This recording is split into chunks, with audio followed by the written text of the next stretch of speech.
Hello, my name is Shane Coughlin, and I'm the General Manager of the OpenChain project at the Linux Foundation. I'm going to talk a little bit about what we do, why it matters for you, and what you can expect to see in 2023. Some of my talk will be going over basic information that you might already know, but my goal is to give you the full picture, and this picture to help you make great decisions about using open source in products and services. Let's get started with the big picture. Today we're here to talk about security. And if we're talking about security, we're talking about trust. Now, the OpenChain project, which I manage, is very familiar with the idea of building trust around open source software. Our mission is to build trust in the supply chain, and the context in which we work is around compliance, license compliance, security compliance, and other types of compliance. Let me explain a little bit about the OpenChain project to help you understand what I will tell you next regarding what we do and where we are going in the following year. This talk will be split into 4 pieces: the overview of the OpenChain project that I just mentioned, a discussion about an ISO standard that we develop and maintain. The ISO standard is for open source software license compliance. Then I will talk about a security assurance specification, a security standard that we also maintain. I will explain how it is related to the license compliance standard and how it is useful for you. Finally, I will talk a little bit about what is coming in 2023. Let's jump straight in. Let's talk about the OpenChain project. I am the general manager of the OpenChain project, and it is one part of the Linux Foundation ecosystem. The OpenChain project is a community project. It is organized and it is run by the companies that use open source software. Here is a slide showing you the current members of the OpenChain governing board. You will see companies from all over the world. Companies working on silicon like ARM and Qualcomm.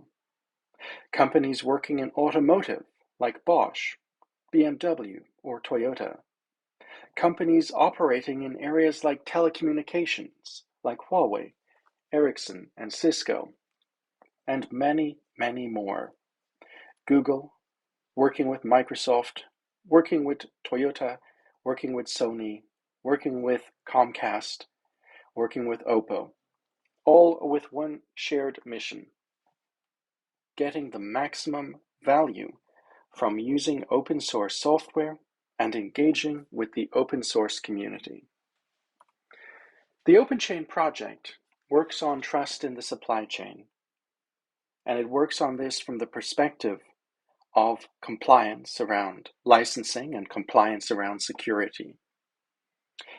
It works on trust in the supply chain all over the world.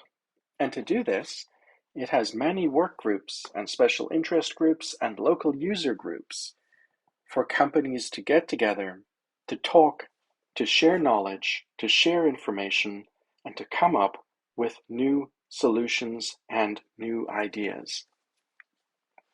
For example, the standards that we develop and maintain around licensing and security have got work groups.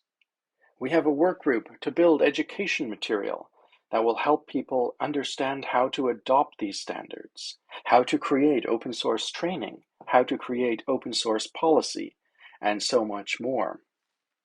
We have a work group for automation to help people understand how to automate tooling, how to make sure that processes can run as efficiently as possible, even when dealing with huge amounts of software or in very complex products.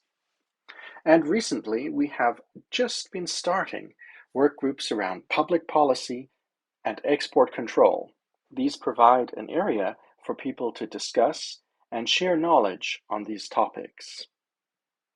We have industry special interest groups around automotive, telecommunications, and our official partner program. And of course, we have local user groups in China, Japan, Korea, Taiwan, India, Germany, UK, US, and we expect quite a few more jurisdictions in the near future. All of this activity is designed to give companies, just like your own, various places to talk about topics around trust in the supply chain and around compliance.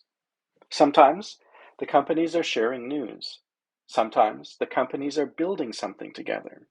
And sometimes the companies are simply helping each other out.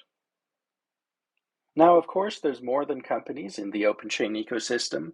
We have great relationships with organizations working on open source, in standards, and in policy. For example, in China, we have a great relationship with one of the organizers of this event, CAICT. They are actually an OpenChain ISO IEC 5230 certifier, helping companies adopt the ISO standard for open source software license compliance. Long story short, a group of companies organized this project to build trust in the supply chain. And now, many hundreds of companies are working together to solve challenges in that area. The first big thing we did working together was to build the ISO standard for open source software license compliance. Its name officially is ISO IEC 5230 2020. We developed this standard in 2016 and it was ready for market in that year, but it took another few years before it moved from de facto into formal ISO standard. So in the first few years, we were using it in the supply chain as an industry standard. And then, after a few years of adoption, it became an ISO standard and got an ISO number. The license compliance standard became an ISO standard in 2020, and since then we have seen a lot of market adoption. It's been really great to see people using this standard to make their supply chains work better. It's a very, very simple standard. It's designed to help a company at a time, and it explains in simple, clear language where a company should put inbound, internal, and outbound processes to dramatically reduce the chance of open source software license compliance errors.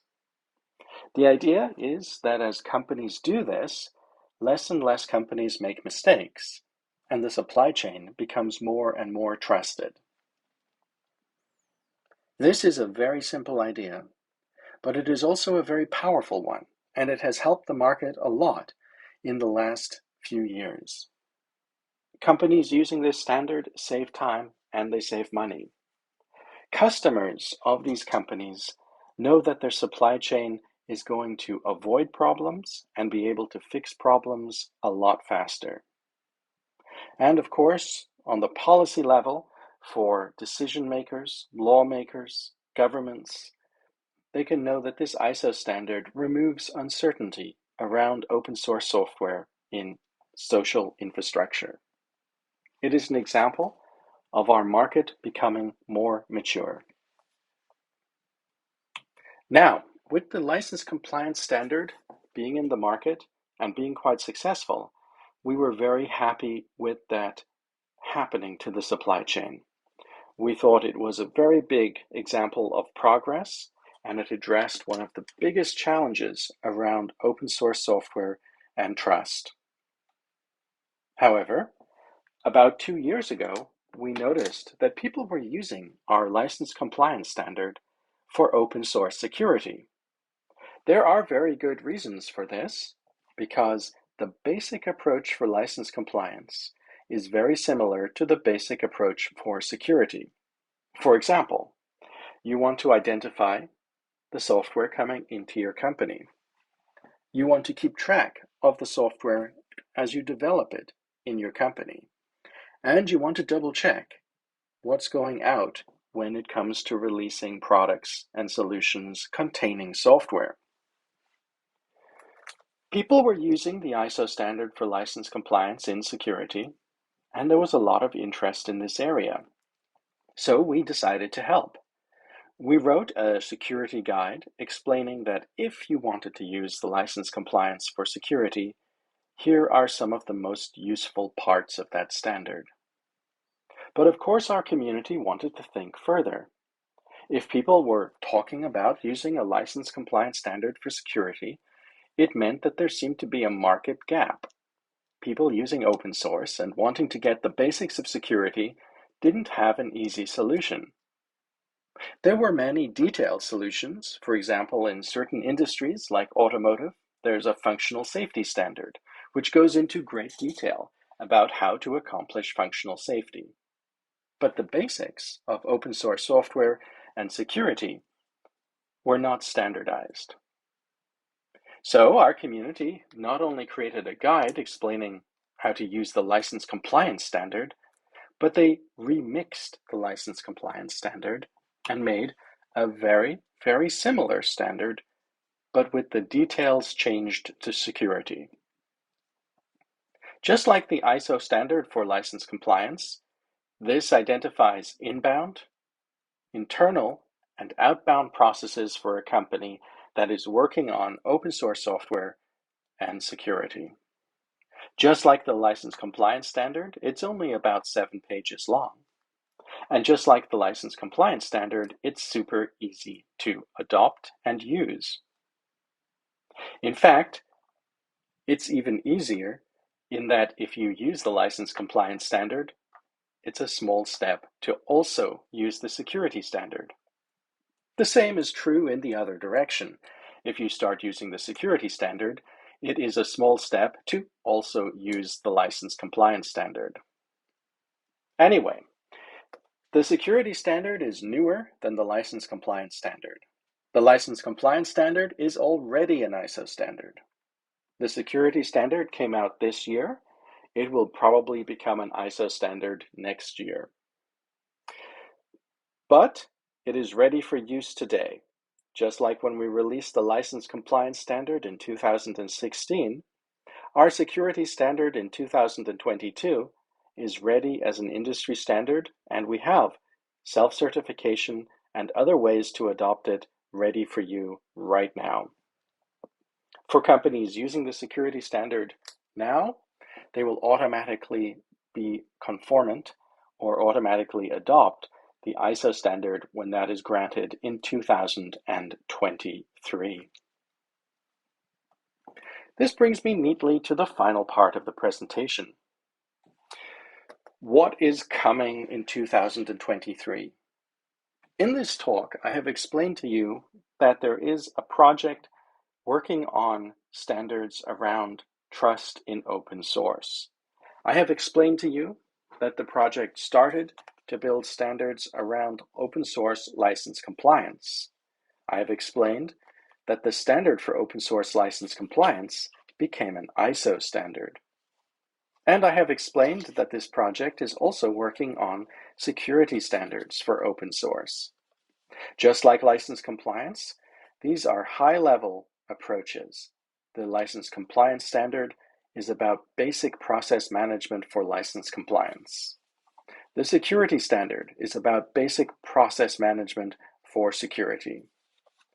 The idea is that any company of any size, in any country, in any market, can get started by using these standards. It won't cost much time, it won't cost much money, but it will provide a useful solution. Now, what is coming in 2023? What does this mean for you? What does it mean for the market? The big picture is simple. The ISO standard for license compliance is continuing to be adopted across the supply chain, especially in areas like procurement, where companies are talking to their suppliers and they're making procurement contracts, we see the standard increasing across that area. The ISO standard for open source software license compliance is very mature, it's very well known, and there are many ways to adopt it, from self-certification to third-party certification. In 2023, we do not see any dramatic changes except more and more companies will use it. Meanwhile, for the much newer security standard, we see the security standard, of course, increasing adoption, but also transitioning. In late 2023, we see it transitioning from being a de facto industry standard into a formal ISO standard. We hope to work with you on this, and we will support the supply chain around this. The basic process is very simple. When there is a completed industry standard, it goes through a type of conversion into a formal ISO standard. And we have already taken the first steps of this process. For you as a company dealing with open source and open source security, the important thing is to know that the current standard in the market, the industry standard, will be an ISO standard without changing any of the requirements and without adding new burdens or new challenges. You can adopt the de facto standard today, and you will automatically be conformant with the ISO standard tomorrow. In 2023, we see that adoption process and people preparing to announce their ISO conformance continuing. The final big thing in 2023 is that our community is always very busy. I showed you that the community has many work groups, special interest groups, and user groups. In 2023, they will be making reference material like playbooks to help companies understand how to adopt and use the standards. But they will also be spending a lot of time collecting market knowledge and discussing things like, if and when we update the standards in the future, are there things we should change? If and when we translate the standards into new languages, or we translate reference material into new languages, are there things we need to do to make it easier? And of course, the biggest question of all, how do we welcome more and more companies into our community? It is only a very small thing to write a standard. The hard thing is to get the standard adopted. You have to build a community around it, and you have to build support around it. The OpenChain community is very much focused on that support. The question we have always asked in the past, and we are asking for the future, with a big focus in 2023, is how do we make it so any company, anywhere in the world, can turn up and say, well, I'm working on open source, I'm concerned about how to make a trusted supply chain, and I'm thinking about licensing or I'm thinking about security. What do I do? We want to have an environment where they can turn up, ask that question, and their peers and companies in other industries will help them and say, well, you can start here. I hope you'll be part of this. We have a lot to do, and of course, China is a vital, vital market. We welcome you, even if you've never heard of OpenChain before, or the Linux Foundation, or our ISO standards. We welcome you to be part of making the supply chain more trusted. There's nothing you have to do, no cost, no restriction, no limit. Just turn up and be part of these ISO standards, of talking about them, and of building a future where the supply chain is more trusted, more efficient, and more effective for everyone. Thank you for your time. It's been a great pleasure to speak here. I really must thank XMirror for inviting me and CAICT for inviting me, and for, of course, beyond my personal welcome to the event, inviting OpenChain to be one of the organizers.